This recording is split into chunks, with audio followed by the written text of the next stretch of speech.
I'm here today in the Grand Bazaar of Istanbul, continuously in operation for over 500 years. There was a point in the 1700s when the Ottoman Empire spanned 3 continents.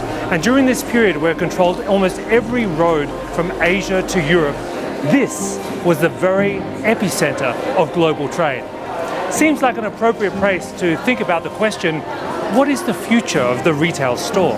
For me, the most compelling argument that we'll see the continued existence of stores is the fact of human experiences.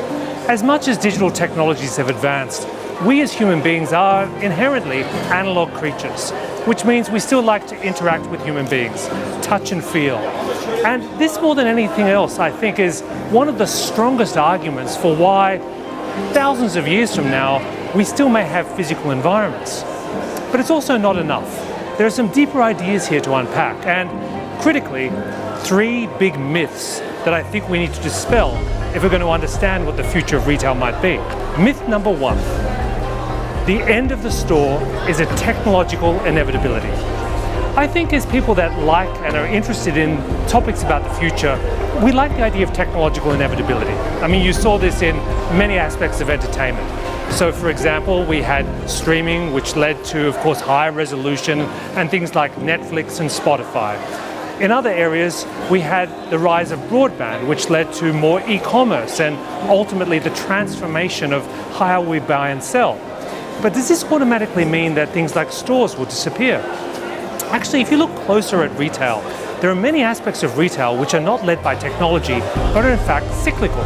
So we saw the transition from, say, general stores to department stores, to big shopping malls, to big box stores, and eventually the internet. But what was driving this was not so much the greater availability of new technologies, as much as social, cultural, and political changes. I'll give you an interesting example. So think about self-checkout. Now, the idea of self-checkout was actually born in the Great Depression, when during this period of crisis, that warehouses were taken over and used as low-cost outlets. Later on in time, we saw the idea of self-checkout as kind of a form of technological advancement. We got so used to this idea of frictionless commerce on websites that Amazon started to launch stores based on contactless automatic checkout. And of course, more recently, we've seen after the pandemic that the idea of not interacting with human beings was not just a convenience or an innovation, it was an absolute necessity. But I think the key point to understand is, as retail evolves, it does so with other innovations. Shipping, navigation, currency, and the metaverse. But what often drives the use of these different platforms isn't the technology, it's how we as people change. Myth number 2. Consumers want omni-channel consistency.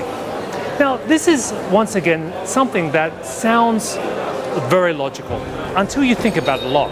Now, at a basic level, some level of consistency is, of course, critical. I mean, consumers want to see the same logos on all your different platforms. They want to see consistency of inventory, pricing, and customer service.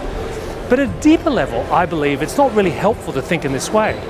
Actually, the retailers of the future are going to want to take very different, highly segmented approaches to their different channels. After all, you probably want a very smart millennial designing your TikTok retail strategy.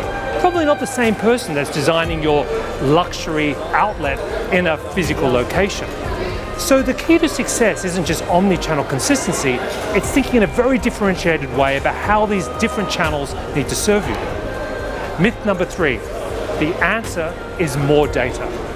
Now, we've become very familiar with the idea of data and how it powers artificial intelligence and automation. But data alone is not the answer. Data is actually the beginning of the question. And the question is, what does it take to give customers what they want and inspire desire for the things they don't yet know that they want? And this is not as much a question which is answered with data and engineering as it is between aesthetics and understanding human behavior. So, in summary, I believe that the key to understanding the future of stores is to really understand what it means for pushing the frontiers of customer experience. Let me give you a final thing to ponder. What exactly is a great customer experience? Is it something individual and discrete? So in other words, could you say that if you fix the 10 aspects of the customer journey, you're going to create an amazing experience? Or is it something more coherent and holistic? Is it kind of a gestalt? I think you can probably guess which I believe.